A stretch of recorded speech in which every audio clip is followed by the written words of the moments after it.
जय हिंद सभी को।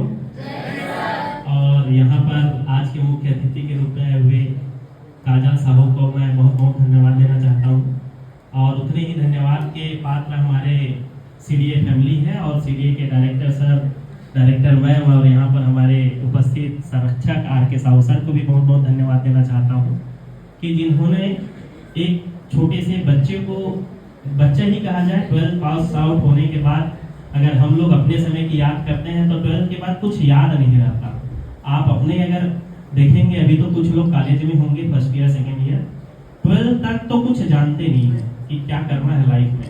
और 12 पास आउट होने के बाद सिलेक्शन लेना, और वो भी ऐसे फील्ड को जहाँ पर महिलाओं को, गर्ल्स को, पहले की थिंकिंग की अगर हम बात करें, विचारों की बात करें, समाज की बात करें, तो समाज पहले महिलाओं को वहाँ पर एक्सेप्ट नहीं करते थे।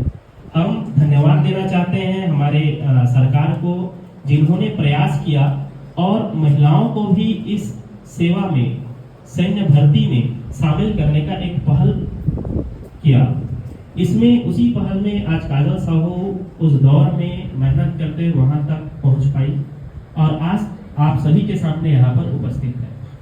एक समय होता है बच्चे की, जिस प्रकार आप सामने बैठे हुए हैं उसी प्रकार से ये भी एक समय बैठी रही करती थी, और आज यहाँ पर वो स्पीच दे रही है और आप सुन रहे हैं। यहाँ पर हम लोगों का, सर लोगों का, यहाँ पर सिलेक्टेड लोगों को बुलाने का मेन हमारा मोटो होता है कि आप इन लोगों को देखिए, सीखिए कि इन्होंने कैसे स्ट्रगल किया, कहाँ पर क्या कमजोरी रही, कहाँ पर क्या गलतियां रही, जिसके वजह से उनको सिलेक्शन होने में थोड़ा सा समय लगा। जैसे कि यहाँ पर काजल साहू बता रही थी कि मेडिकल के लिए उसको दोबारा बुलाया गया, जिसकी वजह से उसका 10 दिन जो था वेस्ट हो गया। तो क्या ऐसे कारण था? आपसे जब पूछा गया कि पूछिए कुछ, तो यहाँ आपसे क्वेश्चन आना था कि मैडम ऐसे क्या हुआ। देखो, आप में और इनमें बहुत अंतर हो गया है। एक वर्दी मिलने के बाद और आप वहां बैठे हैं, तो आप उसी चीजों को आगे जाकर फेस कर सकते हैं। आपको पूछना था कि मैडम आपको दोबारा कॉलिंग क्यों किया गया मेडिकल के लिए। तो उन्होंने जो समस्या, जो प्रॉब्लम को फेस किए, हो सकता है आपके साथ भी ऐसा हो। और बता रही थी कि इसको विदिन 10 डेज में वो चीजों को रिजॉल्व कर ली, हो सकता है। और बता भी रही थी कि काफी समय लगता है इसको रिजॉल्व करने में। तो ये चीजों को आपसे क्वेरी पूछनी चाहिए। आपको पूछना था कि एक्चुअल में आप उसी फील्ड में जाना चाह रहे हैं, डिफेंस फील्ड। बच्चा सबसे जो चीजों को मैं देखता हूँ, सर तो जी रहे हैं उस चीजों को, वहां से आ चुके हैं। काजल भी उसी चीज को देख रही है, सर भी उसी चीजों को देख रहे हैं, और आगे चलकर आप उसी फील्ड में जाना चाहते हैं। उसके लिए सबसे जरूरी है डिसिप्लिन।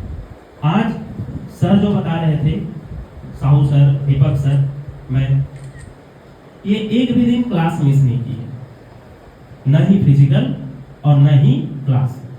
तो सबसे जरूरी, अगर आपको अचीवमेंट जाना है, जहां गोल आपने डिसाइड किया है, तो उसके लिए सबसे पहले आप अपने आप का रूटीन चेंज करो। बोलते हैं ना कि हम एक दिन नहीं गए स्कूल, या एक दिन फिजिकल नहीं गए, या एक दिन क्लास नहीं आए, उससे हमारा क्या जाएगा। चलो छोड़ो ना, एक दिन हमारा दोस्त का बर्थडे है, देखो बर्थडे आएगा जाएगा, शादियां होगी, तुम्हारे बिना शादी नहीं रुक जाएगा किसी का, तुम्हारे बिना बर्थडे नहीं रुक जाएगा किसी का। रुकेगा क्या? आपके जाने से नहीं रुकेगा। तो हम क्या करते हैं, आज किसी का बर्थडे है तो चले जाते हैं, छोड़ो नहीं यार आज नींद निकला तो फिजिकल नहीं जाएंगे। तो बच्चे, आप एक चीज ध्यान रखना मेरी बातों को, मैं हमेशा हमारे छोटे बच्चों को भी बोलता हूँ, जो आप लोगों अगर देखेंगे बच्चों को, शायद मिलते होंगे ग्राउंड में, 3rd 4th के बच्चे होते हैं, उसमें कुछ समझ नहीं आता, उसको बार बार चीजों को बोलना पड़ता है। लेकिन आप एक मैच्योरिटी, आपके अंदर मैच्योरिटी आ चुकी है, मतलब सही और गलत का फैसला आप कर सकते हो, वो बच्चे नहीं कर सकते। उसको भी मैं हमेशा बोलता हूँ, एक चीज ध्यान रखना, अगर आप एक दिन नहीं गए क्लास, एक दिन फिजिकल नहीं गए, तो ध्यान रखना भारत की जनसंख्या दिनों दिन बढ़ते जा रही है, और भारत का जनसंख्या आज पूरे विश्व में पहला स्थान पर है। तो कहीं ना कहीं अगर आप एक दिन अटेंड नहीं करेंगे, तो 1000 से 10,000 लोगों से आप क्या हो जाएंगे, पीछे हो जाएंगे। इस चीजों को याद रखना। अगर आप कंपटीशन में हैं तो कंपटीशन बहुत है। हम छत्तीसगढ़ की अगर बात करते हैं, जैसे बता रही थी, 2 ही बच्चे हैं वहां पर, एक काजल और एक और कहीं किसी डिस्ट्रिक्ट से होगी। क्या छत्तीसगढ़ की जनसंख्या कम है? आज भी भी देखा जाए सर तो 3 करोड़ जनसंख्या है